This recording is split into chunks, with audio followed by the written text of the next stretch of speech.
Você já se perguntou o que você presta atenção na primeira sessão?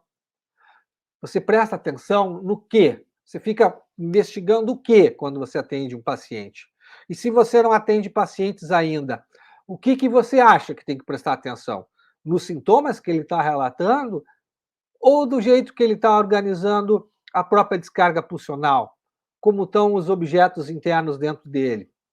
E por objetos internos eu digo pai interno, mãe interna, filho, avó, ou o jeito que tipo de conflito ele tem. Isso é muito importante, porque o diagnóstico psicanalítico ele se difere muito do diagnóstico psiquiátrico. O diagnóstico psiquiátrico é uma descrição dos sintomas e ali 4, 5, 6 sintomas que tem que fechar para ter um certo diagnóstico. Depois tem um diagnóstico diferencial com mais alguns sintomas e ponto.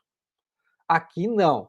Aqui nós estamos abrindo a janela do inconsciente, olhando para dentro da psique do paciente para ver o que tem lá dentro, através da observação clínica e através dos sonhos, que confirmam o diagnóstico psicanalítico. E eu vou mostrar para vocês agora, sem mais delongas, como é que é esse mapa do paciente, dando um exemplo aqui para vocês olharem com mais clareza. Por exemplo, aqui eu vou trazer um exemplo aqui para vocês do seriado Sessão de Terapia, tá? Essa aqui é a paciente Júlia, que é atendida pelo Theo. Sessão de Terapia é um seriado dirigido pelo Selton Mello. Tem várias temporadas, baseado num seriado israelense chamado Bitipu. Então, aqui eu fiz um mapa do paciente da Júlia, que é uma paciente, uma médica de 35 anos, que chega para fazer terapia, ela já fez terapia por 5 anos, ela deu um intervalo de 2 anos na terapia e chega ao Theo e está fazendo terapia com ele já há 1 ano. Ela quis experimentar um terapeuta homem, porque só conhecia terapeuta mulher antes.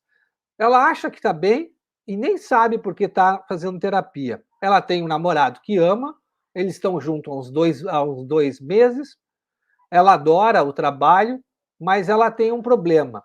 Depois de um tempo que ela está com alguém, ela se sente pressionada, ela quer fugir bem na hora de decidir que vai se casar. O tratamento da Júlia dura 1 ano, mais ou menos, já. E neste período, ela não faltou na terapia, ela só teve um atraso. E nas sessões, a Júlia mostra claramente a sua transferência neurótica, erótica em relação ao Theo. Ela diz para ele sobre os seus sentimentos, as suas emoções. Ela quer que ela o ame como ela o ama. E na primeira sessão, é justamente na primeira sessão que a gente vê isso, a gente vê bem desse ponto. Já há 1 ano transcorrido, não é a primeira sessão que a gente observa, e a gente vê ela abrindo todo o seu amor transferencial erótico para o Theo, e ele sem saber o que fazer, porque ele está num momento complicado da vida dele. Então, no decorrer das sessões, ela consegue chegar ao núcleo do seu trauma e fica esclarecido o que realmente aconteceu no seu passado, né? Porque o pai da Júlia, no momento que ela está se tratando com o Theo, ele está muito doente. E ela cuida do pai e leva ele para o médico para fazer exames. Ela faz comentários sobre o pai na terapia e ela diz que o relacionamento dos dois não é bom, diz ela. Depois que a mamãe morreu, né, eles passaram a comer só omeletes durante 1 ano. Meu pai ficava na poltrona lendo o jornal, tudo quieto, silêncio, só o barulho dos ovos quebrando naquela tigela redonda, depois o barulho do garfo que mexia os ovos, e aquela vontade que ia subindo junto com o cheiro, vontade de fazê-lo sumir, tenho vontade de ter esse poder. Minha mãe, ela tinha morrido, tinha desaparecido como num passe de mágica, então eu também podia. Que coisa horrível de se dizer. Veja bem, o pai dela entrou numa depressão profunda após a morte da mãe.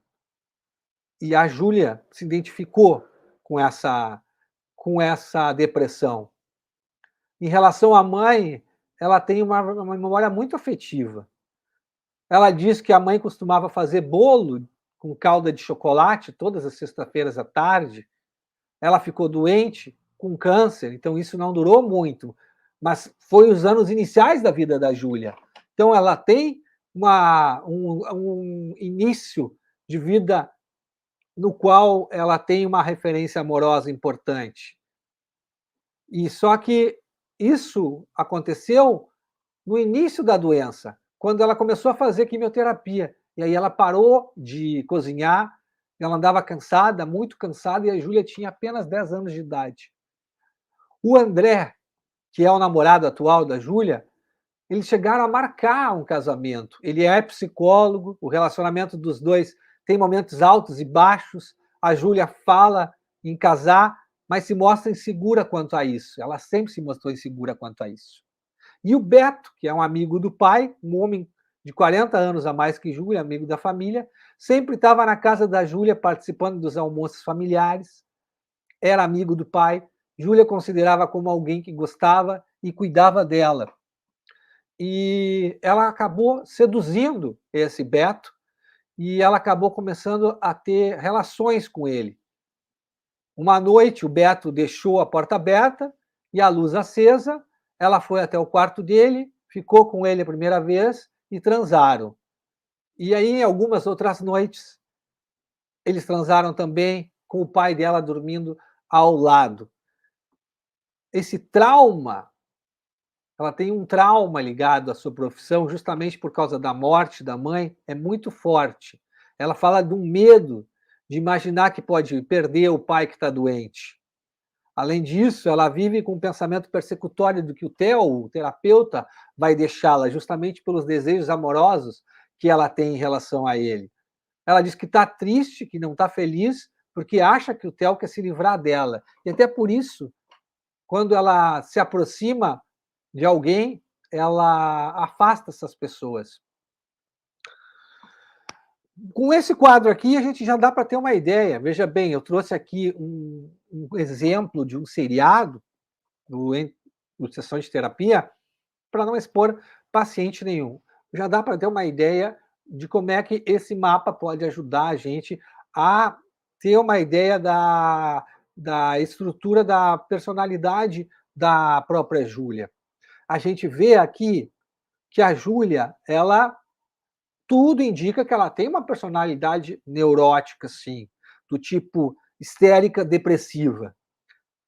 Ela procura, encontra no Theo e se apaixona no Theo como uma forma de encontrar aquele pai, aquela paixão edípica por um pai idealizado, um pai que tem vitalidade, não o pai depressivo dela, sem energia, que mantém tudo em silêncio, quase morto dentro da sua própria casa. Só que ela tem muito medo disso. Então, ela não tem muitos amigos. E quando ela se reúne com os amigos, ela vai em barzinhos. E quando se interessa por alguém, tem sexo envolvido. Ela namora com o André, com quem ela convive há algum tempo já junto, e pretende se casar, mas como acredita que ela se apaixonou por Theo, ela acaba atuando, criando conflitos, achando motivos para não casar. Então, vejam bem, a gente olhando aqui os objetos internos, como estão internalizados, os motivos do encaminhamento, os motivos da consulta inicial, já dá para ter essa hipótese diagnóstica. Se a gente sabe o que perguntar, se a gente sabe onde olhar, se a gente sabe o que fazer frente a um paciente que está ali na nossa frente, a gente pode até ajudar o paciente a, a entender o que está passando por ele, o que está passando na mente dele, né? Por exemplo, se a Júlia fala do Beto na sessão com a gente até pode dizer para ela, sim, você estava até procurando um homem mais velho que que você pudesse enxergar com vitalidade, bem diferente do seu pai, que estava bastante deprimido, parece. Para a paciente se sentir acolhida já de cara. Essa é uma questão importante que a gente precisa fazer nos nossos atendimentos. Ficou claro aqui o mapa que eu mostrei para vocês? Viram bem? Aí também tem as qualidades e dados adicionais que são importantes a gente colocar para preencher a estrutura da personalidade, porque cada paciente tem os objetos internos de alguma maneira que né, o lado esquerdo é, é os objetos internos, a família. O lado central são mais as questões do encaminhamento, do motivo atual, dos sintomas. E o lado direito, as relações, as qualidades e dados adicionais que a gente pode adicionar. Com essa visão geral, já desde a primeira sessão, a gente pode ver o que a gente está conseguindo abarcar e o que a gente tem que investigar melhor para definir cada vez mais e afinar o nosso diagnóstico, a nossa da estrutura da personalidade da paciente. Aqui, com esse mapa e com as sessões posteriores, tudo indica que ela é uma neurótica, que ela tem um quadro mais histriônico depressivo e que a sua transferência erótica é em busca de um pai idealizado, vitalizado, que, né, bem diferente do pai real que ela tem.